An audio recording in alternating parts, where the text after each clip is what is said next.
What is up, everybody? Thank you for stopping by the WASD and Beyond podcast once again. I'm your host, Nick. With me today, I'm talking to not Evan, not Matt. And if you thought it was them, you're fucking deaf because this dude don't sound like them at all. I'm talking to the wonderful Linko64, right? Yes, hello. Cool. Well, my British beautiful accent that people be confused by. It's like people from Britain don't sound like they're from London. There ain't no, yeah. Not everyone's got some like Cockney accent. I mean, I would say we weren't going to talk about football, but the match that we just watched was stressing me out to like the ninth, and it was just fucking with me, and it was ridiculous, dude. This is the worst part. I wish I wasn't into football. It's like easier being in other sports. So I watched UFC when I was younger and MMA. Didn't really care about that. But football, like, depresses you. If you lose, you depress the rest of the week. Especially Yes. when you're in school, because everyone banters off each other. It's disgusting. But it You would know, be my curse that when I was in school, Liverpool was shit. And now that we're yeah. finished school and we're all adults, we're actually winning stuff. So Oh, dude. Well, the problem with Liverpool right now is, for the longest time, it seemed like they weren't playing. They felt like they didn't have to play at all at times, from what yeah. how I was watching them so far. And now that they actually have to catch back up and they're down, it's literally point for point right now. It's just making my fucking chest hurt when I watch them. And I'm starting to like get an aneurysm, I think. I'm like, dude, what the fuck is going on? First half, Inconsistency oh, in midfield. That's what it is. But we could blab on about football for yes. hours. Like I could do it for my entire life and make everyone annoyed over my references of Jay Spearing's step over against Real Madrid back in like 2007. Yes. Well, if for those who may not know you, please let everybody know exactly who you are, what you do, where they can find you, and all that good shit. Uh, what do I do? Well, I mean, currently it's my main job. I handle the community development at Tate Multimedia. And then they do KO the Kangaroo. That's like their main thing. We currently have a new game. That series has been around since the early 2000s, maybe a little bit late 90s, I would say. So Dreamcast. So it's 21 years old. You know, it's well known in Eastern Europe, and essentially it's my job to kind of develop the community and make it more well known because we have a new game coming out on the Switch, the PlayStation. That's all generations. Xbox and PC, and that comes out in the summer. If you're at PAX this year, you can play it. And then additionally, I also do some stuff with Zoom platform. Not that Zoom, not the one that you use to call your grandma, not the one that I tell you this now quickly, a little quick story. On Facebook, we have a message from this guy who is a reverend in Laos, and he keeps sending me messages like, "I can't connect to my parish. I need to have this parish connection. Do you have discount code?" And I'm like, "Man, I can't help you with video calls. If you want to do a death match on Duke Nukem 3D, we can help you out." And he keeps sending messages. So, but essentially, Zoom, you know, we're all about preservation, we're about making older games run modern systems. The only place you can get Duke Nukem legally, I have to say this because I see you people on Twitter like, is this some fake website? We had an idea that people were portraying that we were selling codes. I was like, no, No. that's impossible. We don't sell codes, just launchers. But yeah, so that's our main thing. We also bring back games like Hard War, for example, from licensing limbo. So I work a lot with that. I do their community stuff, social media, and I help with biz dev from time to time.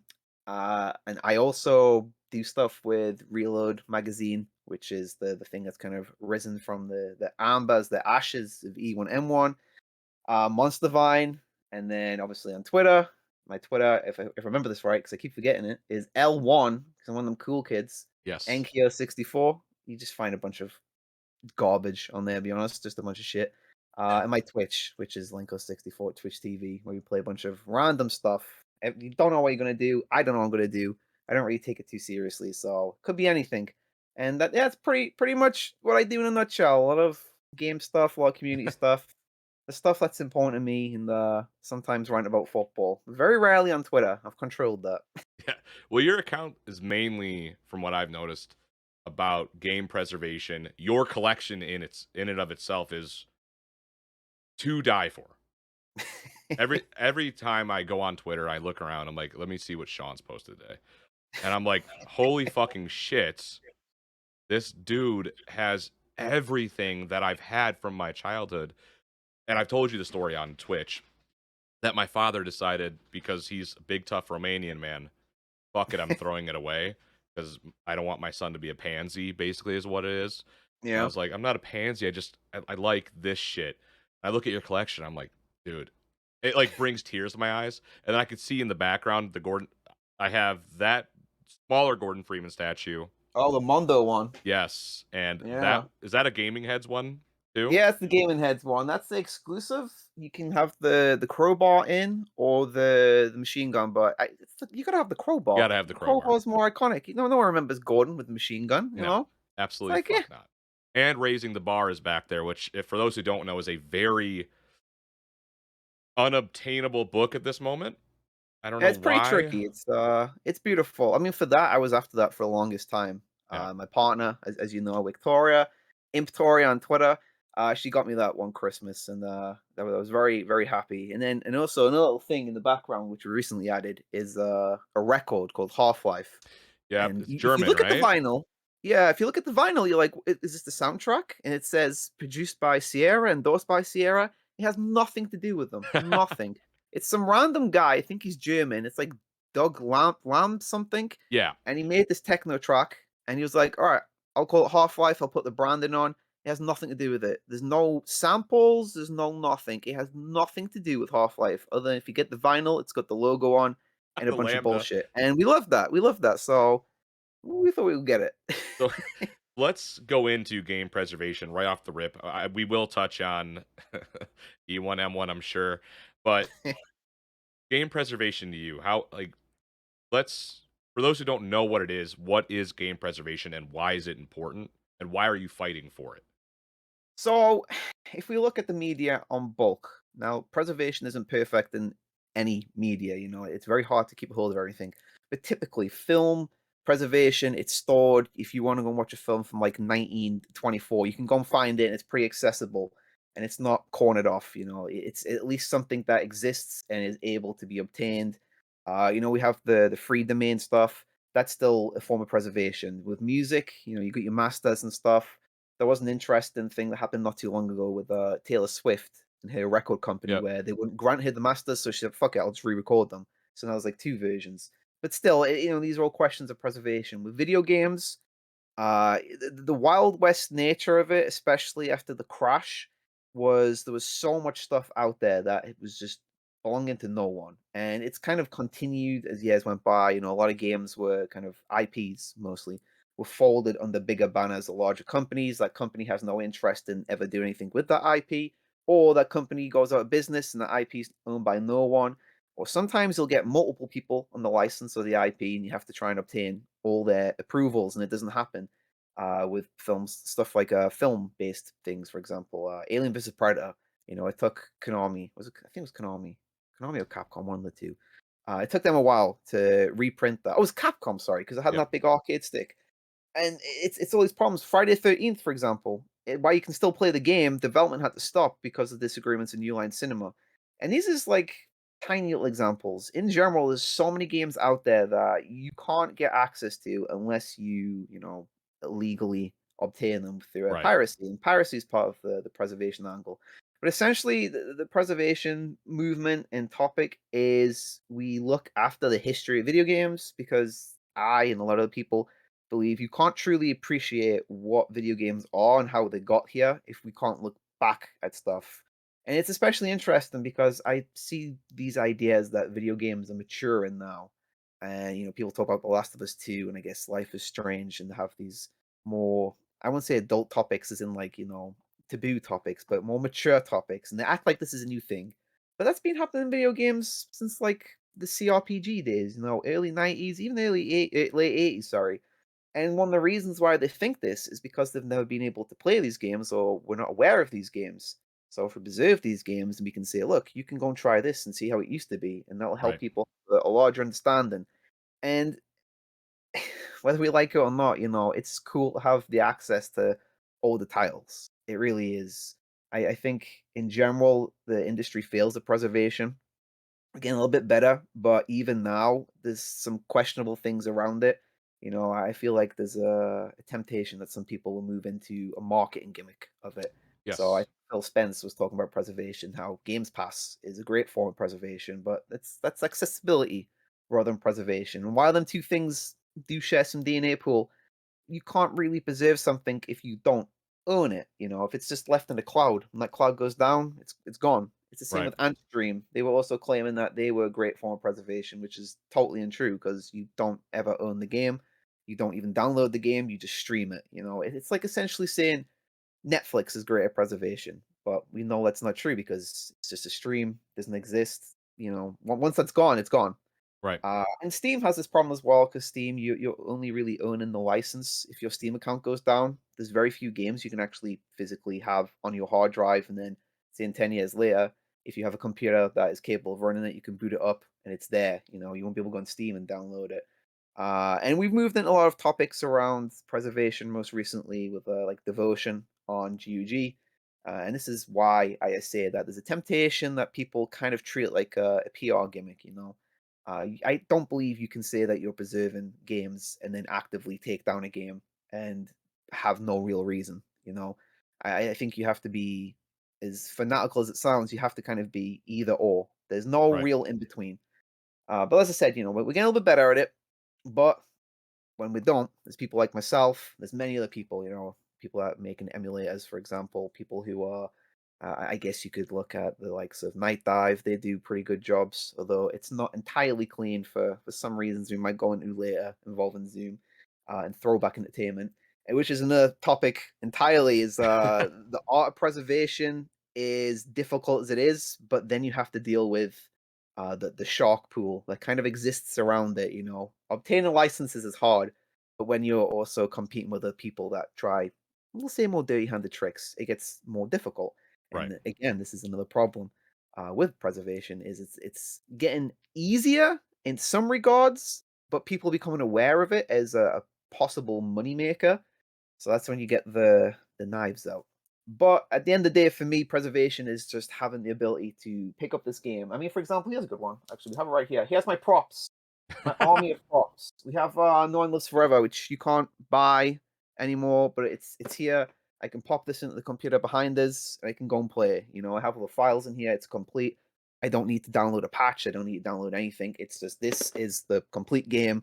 So as long as this exists, I own it. You know, Hop and that's in the and kind of play. thing that we really have to look at more. Right. You know, is that idea that we have it, it's not connected to a system that requires an online connection, which is the way we're kind of going, especially with Games Pass. So that's pretty much why we collect, and it's not just PC stuff, you know, it's console stuff. Unfortunately, we have seen the rise of groups like Water and groups surrounding them.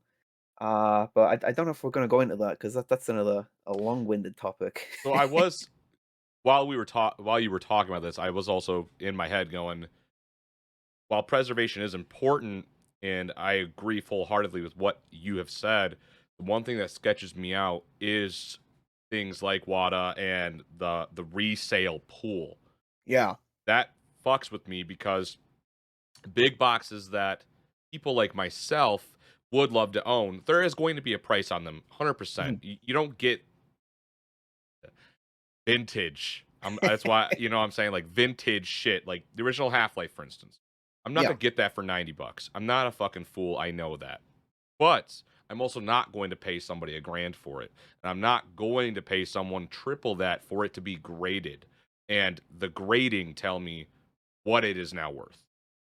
WADA, in and of itself, is fucking evil corp for all this shit, from what I have seen. And that's where I get sketched. Not with preservation itself, but people thinking that the resale and then the collecting and the flipping is part of preservation. Yeah. It's not, but the only good outcome I can see is it gets into someone like your hands, my hands, and it's like, okay, now we do have this, and it's out of this shithead's hands, and that's important. But Well, it this just, is where yeah, we, we move into stuff like emulation, and this is yes, why I do support emulation, and the fact that companies, I'm not going to name any companies in particular, but they also use emulation. In some cases, they'll take down an emulator and then resell it for themselves, and in my eyes, if someone like Sony isn't willing to support their idea of preservation, so I think I can't remember the guy who works there, the higher up. he recently said not that long ago when we were talking about backwards compatibility. He was at an event, like a Sony event that showed like the history of Sony, and he played something. He's like, "Why would people want to play this?" And that's the kind of mindset you have to deal with.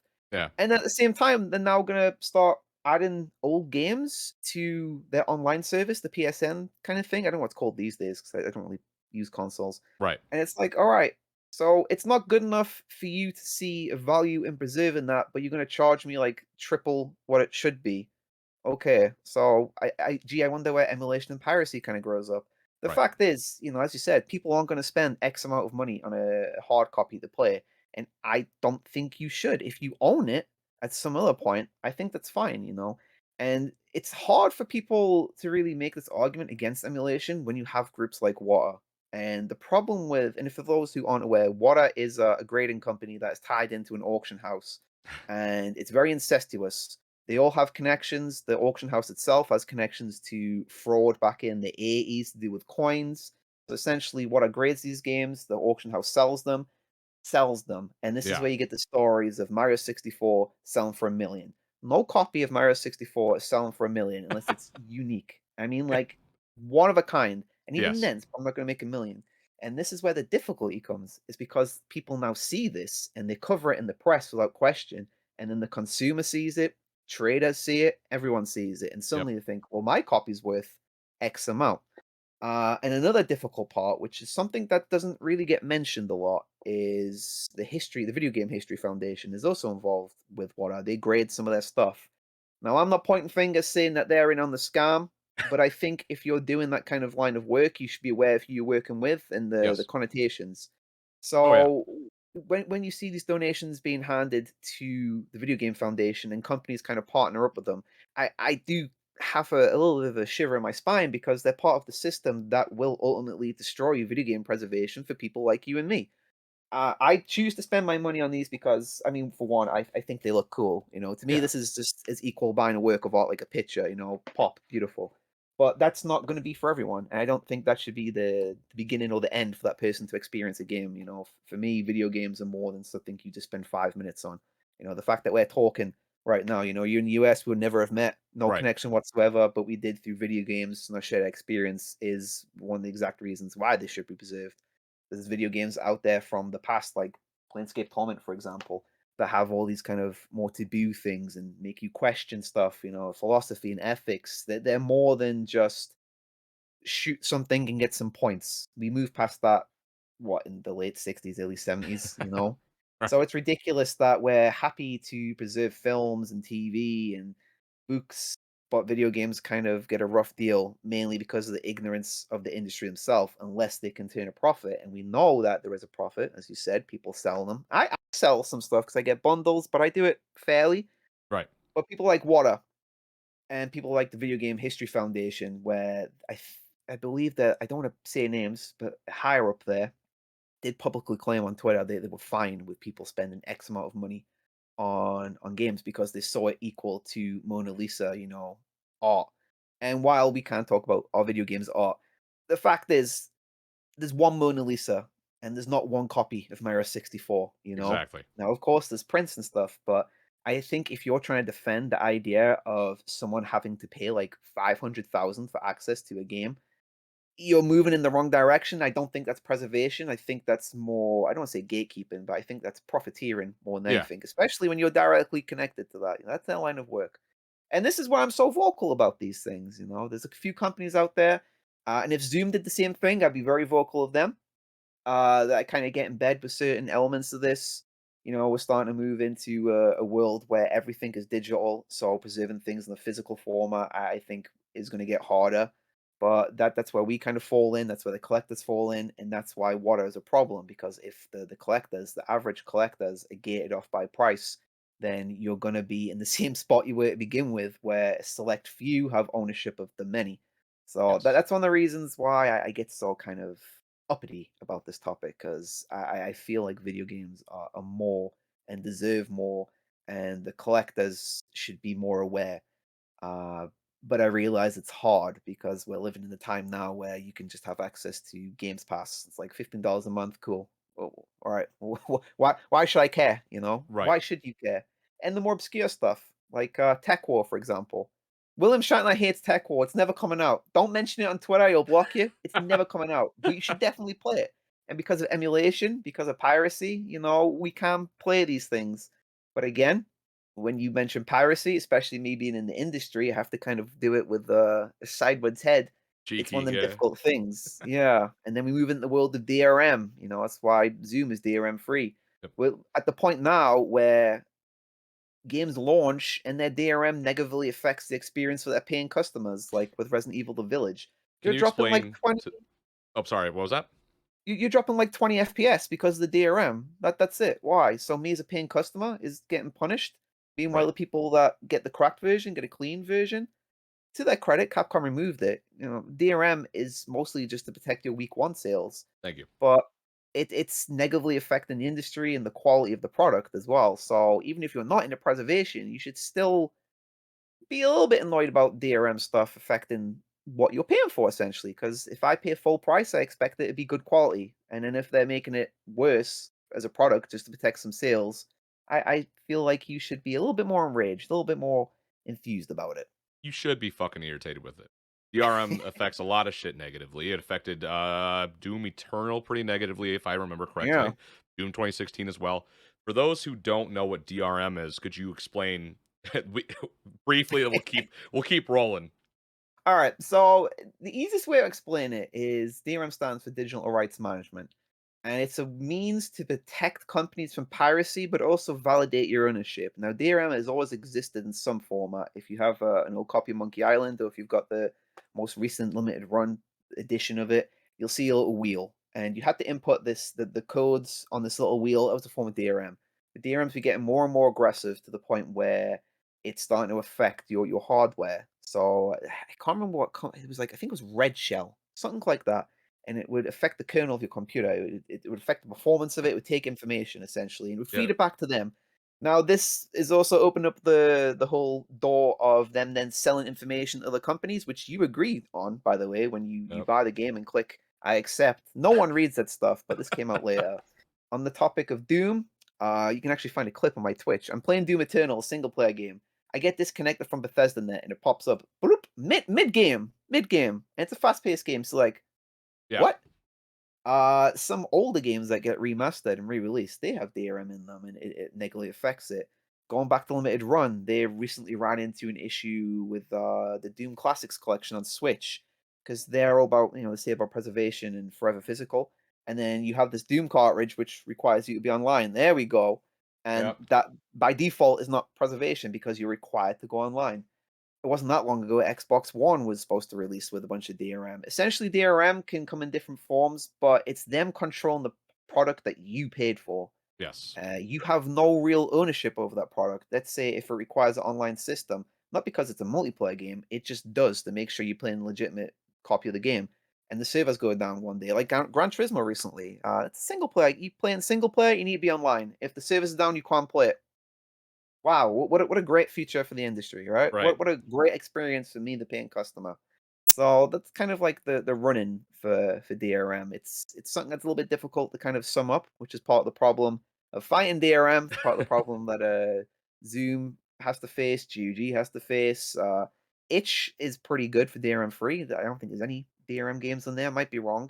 But essentially, it's giving you the control over your product. That's the overall aim. And obviously, we know that stuff like World of Warcraft and online service games like Tarkov, you can't do it with that.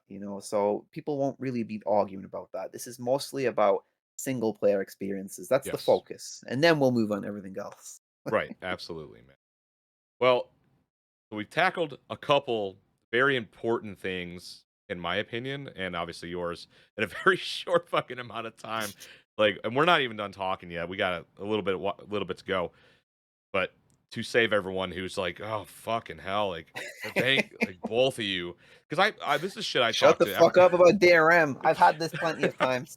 Well, this is shit I talk to my friends about. Like this is why this is important. This is why this is bad. And everyone's like, can I just play my game? Well, you're not actually Yeah. playing your fucking game because you're being fucked while trying to play it. And they're like, I don't notice it. Only you know it. I'm like, okay, whatever.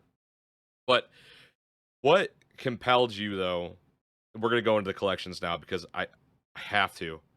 where did your collection start? What was the game that really Uh, jumped you into this? Because for me, I'm wearing it on my shirt. I got a big box back there, which I wish I had my original, but I don't. Still fine. Half-Life was what started it for me. Half-Life and Doom was what started it for me. So what was your jumping off point for, "Fuck it, like, I need this shit"? I mean, I've always collected stuff. Yeah. It used to be Star Wars figures when I was really young, and we used to go to a market and buy them secondhand. It was like the 80s ones, not the weird 90s He-Man looking ones. I never liked them. So I've always been in collecting things, and I collect Warhammer. So I guess it's kind of part of what I like. But for me, I think it started with the idea that I could have it tangibly in my hand, and also box art, 'cause I love cool art, essentially. I love things I Yes. can tangibly feel and look at and I can display, and it kinda gives you more of a personal feeling towards it. So I think my first, like, collections that I was kind of building up, you organically build it, because back when we were young, everything was physical, there was no real digital stuff, so if you bought it, it was a physical cart, like, I don't know, like Golden Sun. I want to play Golden Sun. I need to have this and pop it into my system. Done. So you'd have boxes and shelves. And I think it just kind of came from that. And then I started targeting stuff. So I started learning more about like the history of video games and different systems. So the first time I saw ZX Spectrum, I was like, what the fuck is this? A Commodore 64. And I was like 13, I think, at the time. I was like, games came on tapes. All right. So I started collecting, these more obscure stuff, and then I would start finding out about different games. The rise in YouTube content creators really helped. Like my knowledge of the Ultima series really popped off with the Spoony one, who's not really around anymore, unfortunately. Unfortunately, yeah. But you kind of get an idea from these people, and I think a lot of people had that. Like Angry Video Game, they brought in a lot of people to like cartridge-based stuff, which was also a negative because as soon as it's featured on his show, and even today, Metal Jesus Rocks is the same. If Yeah. they feature something on their show, the price is whoop, sky high. So yeah, it just kind of became a natural thing where I was collecting stuff. I guess the first trying to think what the first big box I bought was. I want to say it was Ultimate 9 Ascension at Morrison's, and it's a terrible game. I don't have it anymore, but I think it was the first one that I bought and I kept because it looked like a book. And I was like, well, this is pretty cool. I think that might be the first reason I bought it, if I'm honest, just because it looked cool. I wasn't really aware of Ultima back then. But it kind of just grew. I have a lot of console stuff. I don't really show the console collection because it's in the loft all packed away. And Right. everyone has that kind of thing to begin with. But yeah, it just kind of grew and grew. I'd go to car boot sales. I would talk to people. I would trade with people. I would trade my friends from school, for example. I traded a bunch, like my whole Yu-Gi-Oh card collection for like 10 NES games, which I still have. And then the big boxes, they're a little more difficult. It's a little more difficult to track big boxes compared to console stuff, and it's not necessarily because of price, but it's mainly due to the condition and what you're looking for. Because in Europe, we move the clamshell and DVD packaging a lot quicker than the US. Right. So, for example, let me find something. Oh, here we go. So, SWAT.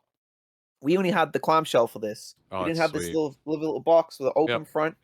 This is like my fetish. I love open I fronts. dude, I can't get enough of it. Yeah. So it was like, well, that's not very cool. I don't want a DVD case. And it's very rare you would find stuff on eBay. It's kind of improved recently.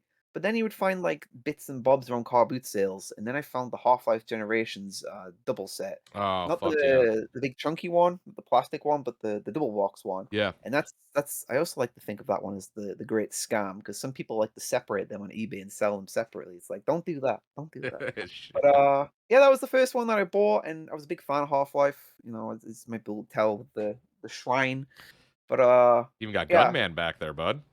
Yeah, man, everything. I've almost bought Gunman a few times. I see it on eBay, and I sit there and I fucking just, like, twiddle my thumbs, and I'm like, "Dude, Should get it. I know," but then I look at the condition. The condition is super important to me. Yeah, Like, it yeah, doesn't yeah. have to be perfect, but if the front of the box, the front and the spine, because if I'm not gonna have it front facing, like, you're gonna see the spine first. Like, It's gotta be my good. it's gotta look just pristine, like, that Stickers Doom. as well. There's a whole art removing stickers. Yeah, yeah. I used to take Dangerous. a blow dryer, Oh, just you like wanna get, this stuff. I have this stuff on pile. Here we go. Goo Gone. This is the Goo great Fuck yeah. stuff. You spray it on, it's very gentle, it's beautiful. It's absolutely terrifying because you're sitting there like some sort of master restorer, like, Yeah. if I fuck this up, I can't replace this box. Please don't look at me when I'm doing this." But no, I think, in general, I just started collecting games that really meant something to me, which is how I ended up with everything Diablo, because Diablo 2 is, like, one of my favorite games of all time. It's one of the Yeah. reasons I even wanted to do community stuff to begin with. Same with Half-Life, because I was involved in the modern scene quite often, and getting involved in discussions. Day of Defeat, which was a mod of Yep. Half-Life, was the first game I really started playing on a regular basis online, like, go to the same servers. It was the first game I got a microphone for, and it just kind of grew from there. I would identify games that I loved, and I was like, all right, I'll buy this on big box, and it'll look cool on my shelf. Beautiful. Yeah. And then it didn't really stop. It really exploded recently, when I kind of dragged Wick into it and she got involved. And now it becomes like a little personal hobby where we both actively seek stuff out to the point where one of the deals that we did, I was on the WhatsApp for like 5 hours with this German guy trying to hash out a deal. But Yeah. I loved it. I love that kind of stuff. I guess that's another thing that really works into it. I enjoy knowing the history about stuff, so I research where the box came from, the type of release it is, what things should be in there, the rarity of it, and it's exciting. It's like I think all collectors can kind of feel that it's cool when you get this box and you're like, wow, this is incredible, or you get an incredible deal. No One Lives Forever, for example, came in a big bundle of stuff that cost like 30 quid. And I only bought that bundle because I had a small box of Half-Life 2 with G-Man on. And that's kind of a Yeah. rare variant. And I open it up and it's got like, what would it have? Oh, Fear, it had Thief in, a bunch of stuff. I'm like, what the In fuck? that And it's box it just did? like, yeah, well, one big box. It was just one bundle of stuff. And I was like, all right, that's cool. So it's that excitement. You don't know what you're gonna get Oh, sometimes. that's so It's sweet, great. man. Yeah, So that's that's kind of how I ended up with a huge collection. But yeah, I think it is kind of embedded into me that I have to collect something. It's just yes. how it is. But it helps because it kind of led me in the idea of preservation, because I only started learning about that stuff when I was like 14, 15, and there wasn't a lot of resources back then. And again, I think that was also down to the Spoony ones kind of influence, uh, game trailers, early days, PC Zone magazine, GameSpy Arcade. I became part of a Game little group Spy, in yeah. there that we're collecting. It's these things that have kind of been removed, and it's nothing like modern day social media. But you see a little uptick of it on YouTube and Twitter, for example. Like that's how we kind of got speaking to begin with, is people Yep. sharing their collections. That's the fun part. It's also the community as well, is just sharing that enthusiasm for, well, I got this at this price, isn't that cool? It's like, I've never seen this before. And then that person goes on a journey and discovers something entirely new. It's Right. it's fun. It's fun. It's expensive, so you gotta be careful. Don't overpay for your shit unless you're never gonna get it again. There's some games out there. I remember I saw the exclusive Valve Half-Life 2 edition, which you could only get from the Valve store. You had Is to that the order it. And tin? I was no, that's just the collector's edition, which we have in the corner. It's like down there. So there's the collector's edition, which is a tin, your normal edition, your big boxes from Yep. America, your smaller boxes from America, and then this like 3-pack one, and then there's this bigger one, and that's the one they could only get from Valve. And it went for 2,000. And I was like, I'll maybe go with 300. I'm sure I won't go above that. And then it came on, getting ready, bid, bid, bid, bloop, bloop, bloop. I'm like, oh, all right, I'm out. 2,000, I'm done. Fuck, dude. There's so many of those big boxes. I used to have like see System Shock right there. I fucking used to have that. And then I've been thinking about hopping into Night Dive System Shock big box. It's still up on Yeah, their website. But we could go on for hours and hours and hours about our big boxes. Right now I am limited to Half-Life Half-Life 2 and Doom and the limited run Doom right there, but again my collection was destroyed. So, rebuild. the Um tragedy. well, the tragedy is though with big boxes, a lot of people it seems either totally dismiss it, like big boxes existing at all and why Yeah, I wish they still did.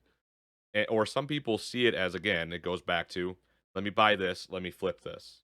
yeah, That's what's starting to bum me out about the big box community as well. Um, and it seems like I'm not knocking this guy. Actually, just I interviewed David Craddock not too long Mhm. ago. Oh, yeah, he did the Stay a While and Listen. I spoke to Yeah. him years ago, actually, when I was doing my kinda, like, game journalism stuff. He's a cool guy. The Stay a While and Listen book's actually really cool if you're into Diablo. Yes. Yes, There's a really free good. plug. You didn't pay me. We don't follow each other on Twitter, but, it's a cool book. Well, FPS documentary's coming out, and I Yeah. as soon as that trailer dropped, I noticed a lot of fucking boom. Any game that was in that trailer, any big box I saw Yeah. started to go up and up and up. And it's not their fault, but it's again, you see these it's almost like the hype beast culture. Yeah. Like what is cool now? I want everybody to get into video games who wants to be here and who wants to be a part of a community. Cause like you brought up GameSpy, perfect example. I used to play AVP2 on GameSpy when I was like 14, talking to people from the UK to the point where we had clans, and then there was Hell's Gamers and all that shit. Which my little brother, I was a part of Hell's Gamers, and now my little brother is a part of Hell's Gamers, playing Counter Strike and Gary's Mod. I remember when that first came out as well. And it's like all of these things, and just like the building blocks of everything. It's insane, dude. It's fucking insane. But I'm just so glad I could talk to somebody who's of the same mindset and is into the same shit I'm into, because all my friends are We're like, just dude, old. We're old now.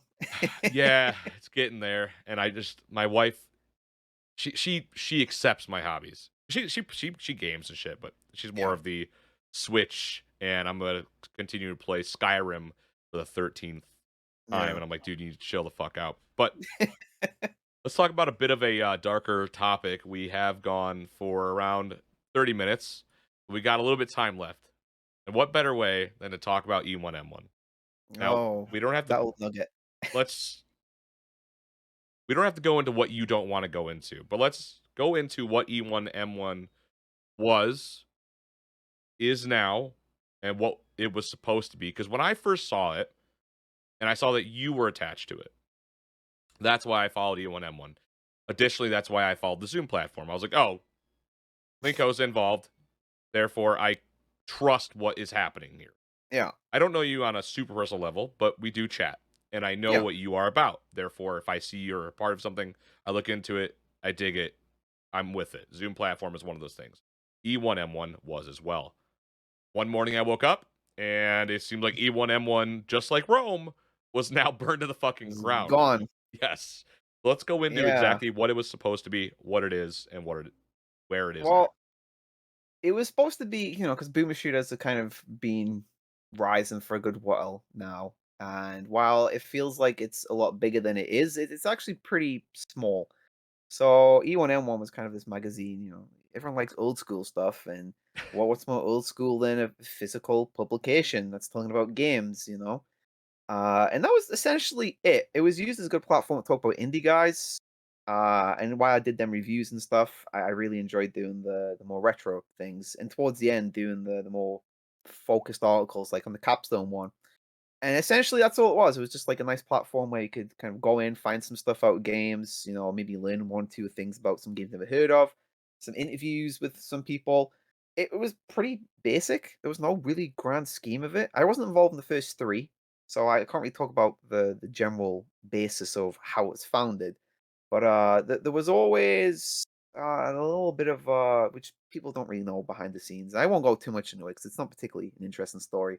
There Right. was always a grenade rattling around with one of the owners, and it is my job that I do professionally is like community manager. I can kind of identify, we'll say, troublesome users, right? And that doesn't mean that they have to be stomped out, eliminated. It's just they have to be kind of handled in a certain way. But because that person was on the higher ups, there's no real handling there, because what can I say?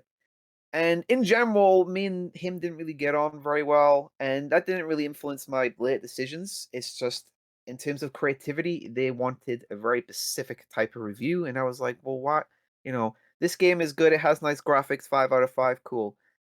I'm done with that. I was writing for Stifle your years. creativity, man. Yeah, it's boring. Like, who the fuck wants to listen to this game's good? That's it. So that's why I kind of took a bit more of a creative element to it later on, especially the Cruelty Squad stuff, which I Yeah. had to kind of fight tooth and nail for that. He didn't like that whatsoever, and I was like, it's still a review, it's still fun. People will read this, and it's perfectly in tone with the game, etc., etc. But the other owner, Zach, had my back all the way, and that was kind of what it was. and shooting down silly ideas that were more beneficial to one person rather than the whole magazine was a constant struggle that went on and on. And then, like, I don't know how to really explain it. I guess he couldn't control himself, and he did something very silly, which reflected very poorly on the magazine and everyone else. And instead of just, accepting that that was a mistake and that you should take a step back, just kind of leave it for a bit, they threw their toys out the prom and essentially set fire to everything. And I don't want to talk too poorly of them because what's been said is being said. I don't Right. know what their mental state is like. Personally, I don't really trust them. I just think their behavior is very we'll say negative, and they got a benefit from the magazine more than anyone else did with the least amount of work. And to me, and I said this on Twitter as well, you work honestly and you work hard and you work with the people next to you and you encourage them and uplift them where you can. You don't really want to see people stepping on each other's backs to some Right. weird clambering for clout, right? What's the point? And unfortunately, that's kind of what happened, and that's how the magazine burnt down. It was gone, and it came back, and it was gone. And we released all the issues, but you couldn't get physical print versions. And then sometimes he'll find emails popping up in your inbox, even to this day. And I was pretty passive on the whole thing going down. I had my little piece where I was like, "Yeah, I'm not working with this anymore because this guy's a bit of a dick." But then I remember on Discord, he said that he was trying to sell the brand to someone. I was like, "No, this motherfucker ain't making a penny from this. You burnt this down, you know? You're not gonna make money off people's back." And that's when I got a bit Right. more we'll say vocal about it. But to end all things, it went down. He has come back and tried to bring the magazine back in certain ways, but now it seems to be dead. And there's a new project from Zach called Reload Magazine. I don't know how much involvement I'll have with this one because it's more focused on indie stuff. And while I enjoy the indie games, I don't have the biggest amount of time to cover like 600 of them. Yeah. It Yeah. it's to me, reviews are repetitive now because 'cause I've just done them for so long. I prefer the stuff I was doing with, the Capstone article. I prefer to have a bit more of an informative thing and give you an angle that you're not used to. Because, for example, again, with Capstone, people thought that, "Oh, the games suck," but I see them as a company that was made to put out multiple games and multiple, you know, genres, and that's hard. And there's little pieces in Witch Haven and Tech War that you can see that there's something there. There's some creativity, there's nice ideas, but because maybe they didn't have the time, the equipment, the skill set, it's Money. kind of crushed on. But I always say a bad game with some cool ideas is far more interesting to talk about than just an okay game that really does nothing. It might be highly polished, but it's just eh. They're boring to talk Sounds about. like Horizon series to me, but that's Yeah. my opinion. No, I'm with you. I can get why people like Horizon, but I just find it the most sterile kind of. It looks pretty and It it's looks it's pretty and that's very it to me. consumable. Yeah, it's very palatable to a mainstream audience, and that's fine. Like I understand that I am old, I'm jaded. There's certain games that just aren't for me. It's like the whole Star Wars argument. Just the month Star Wars isn't for me. I could go and sit and tweet about it 500 times a day, or I can just go and do something else. Like with Battlefield. Battlefield isn't for me. I go and play a squad, and I tell people squad's good. You should try it rather than complain about Battlefield because at least I might introduce you to a game that I like, and you might find out that you like, and it emboldens the community. So that's kind of the direction with that. But no, the E1M1 was sad. Yeah. Because a lot of people worked hard. It was good. It was fun. We were improving. It's just a great case of one person's ego in a position of power that kind of rips it down, which happens quite a lot in video game industry, even in community circles. So it is what it is, but I think it brought enough people together so you can kind of look at it in a positive light. Maybe not now, but maybe in Down a the few road. years, a few of us will remember, and we'll remember the magazine for what it was and what it was supposed to be, rather than how it ended. So But what it was is kind of interesting though because yeah. uh, as a last little tangent, I guess, when we were writing for the magazine, and I know a lot of people would tweet about E1N1 falling down and say that, oh, it's so sad that we hope that the writers going to do well and stuff, blah blah blah. It was interesting because I was writing for E1N1 for like a year and a half, and so was everyone else.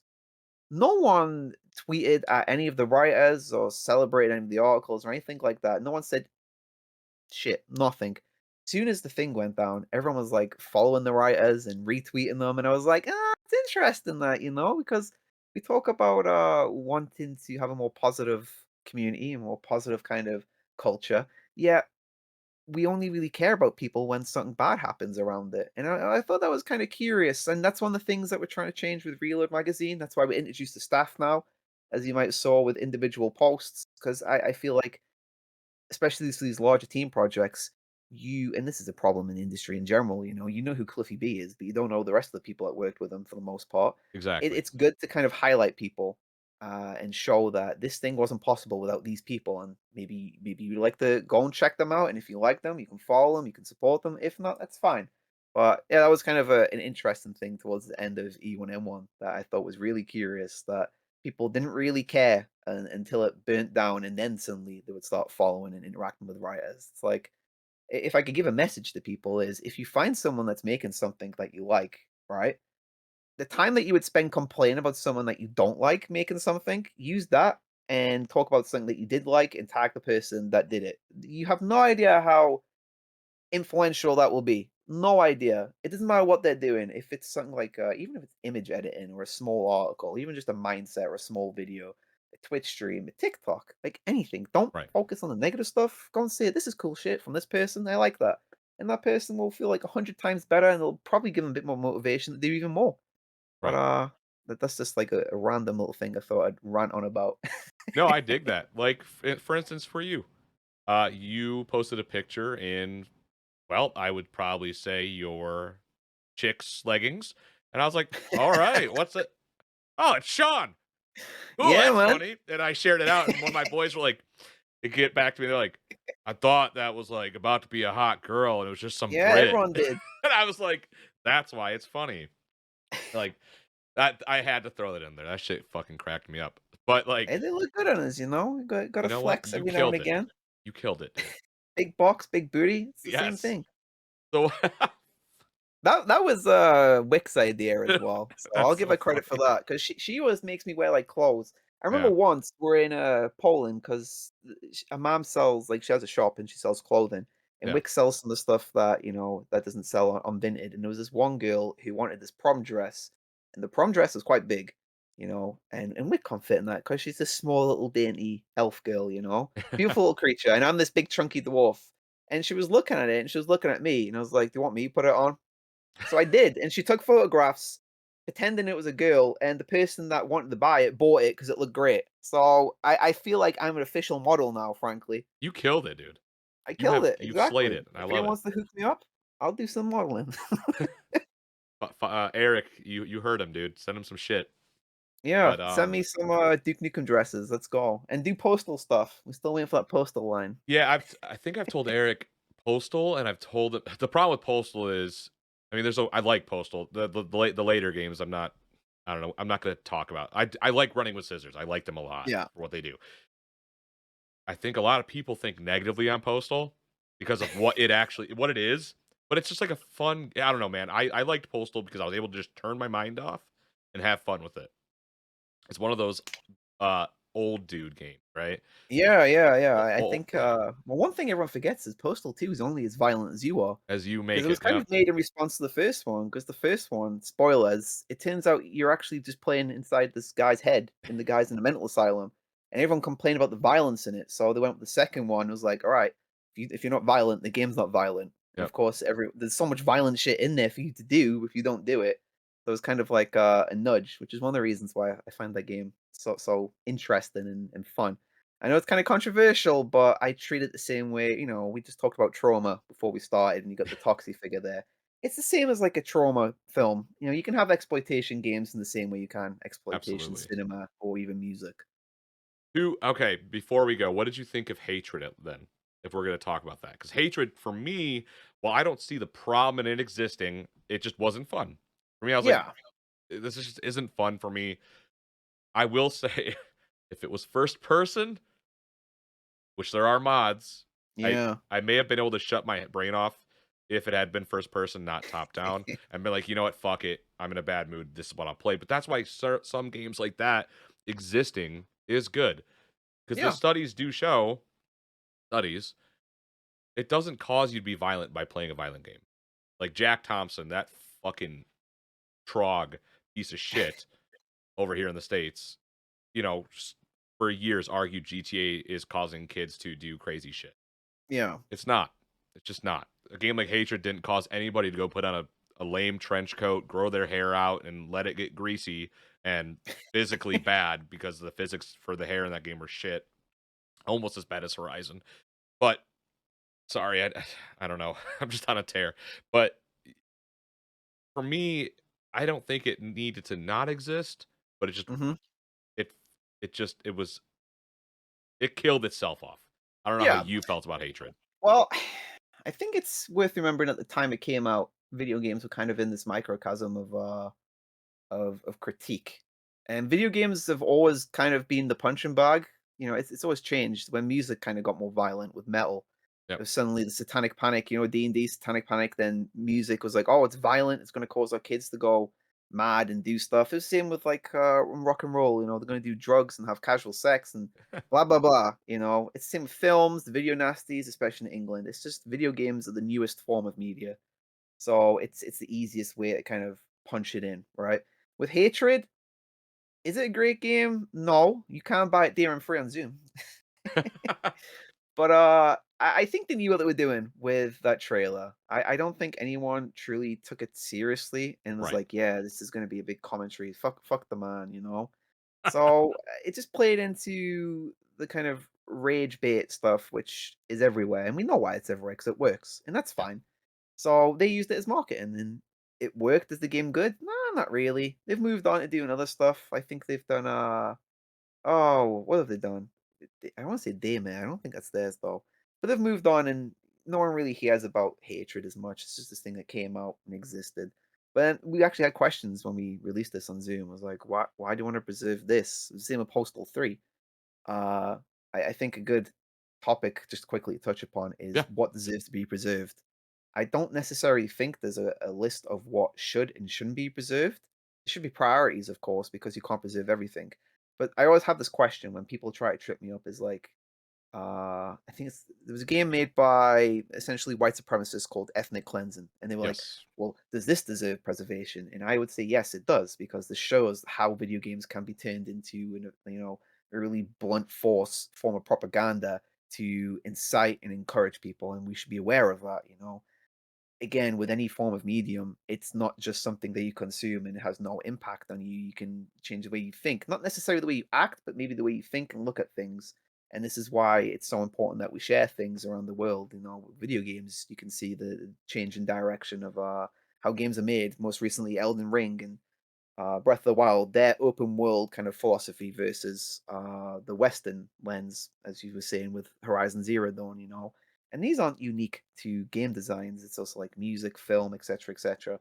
So I do think that controversial games should be preserved because then we can look at it and we can have a discussion about it and we can exchange ideas in it. Do I think that game is good? No. Do I agree with the ideals of that game? No. There will be people that will pretend that that's what you're arguing for, but that's not what we're arguing for. You know, Right. it's just important to be able to track history. Essentially, preservation, as much as we want to just play games and accept them, it's also tracking history, and that's something that the industry is still failing at, unfortunately. Ladies and gentlemen, Linko64, my buddy Sean over here. Please, one last time. God damn, dude. That's a great fucking way to just end that shit. One Just last kill it. time. Oh man.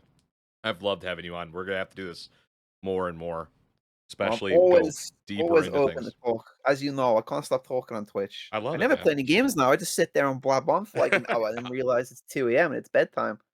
Oh fuck. Well, where can everyone find you? What can they expect from you? And what do you want people to know about Reload? And then we will sign off. You can find me on Twitter, L1NKO64, on Twitch, Linko64. Uh, also Kill the Kangaroo. Hell yeah. And Zoom platform, of course. Monster Vine and Reload Magazine, focusing on indie FPSs, but also going to get some articles. And then I've already explained what Zoom is. For me, you can kind of just get general video game nonsense, maybe some memes, maybe some stupid shit. That's pretty much it. It's just stupid shit. I kind of don't take life too seriously, but I'll Man. still have a serious discussion about preservation, video game history. Essentially, just go and play what you like. That's how I'd sum everything up. Play what you like. Even though we just riffed on Horizon Zero Dawn, if you like it, don't listen to us. We're old, Yeah, go have you a know. blast, man. Yeah, If you're it's having a fine. blast Don't with worry it, have a about it. blast. So, awesome. Well, thanks again, man. I appreciate it. Everybody on the Spawn Camp Network, WASD and beyond, appreciate it. Until next week, guys, take it easy. You guys know where you can find us. If you're already listening to the show, you've already fucking found us. If you're coming from Linko, thanks for checking us out. Hope you stick around. But if not, thanks for checking this episode out. No, they will. I'll make sure. Till next week, guys. Take it easy. Stay safe.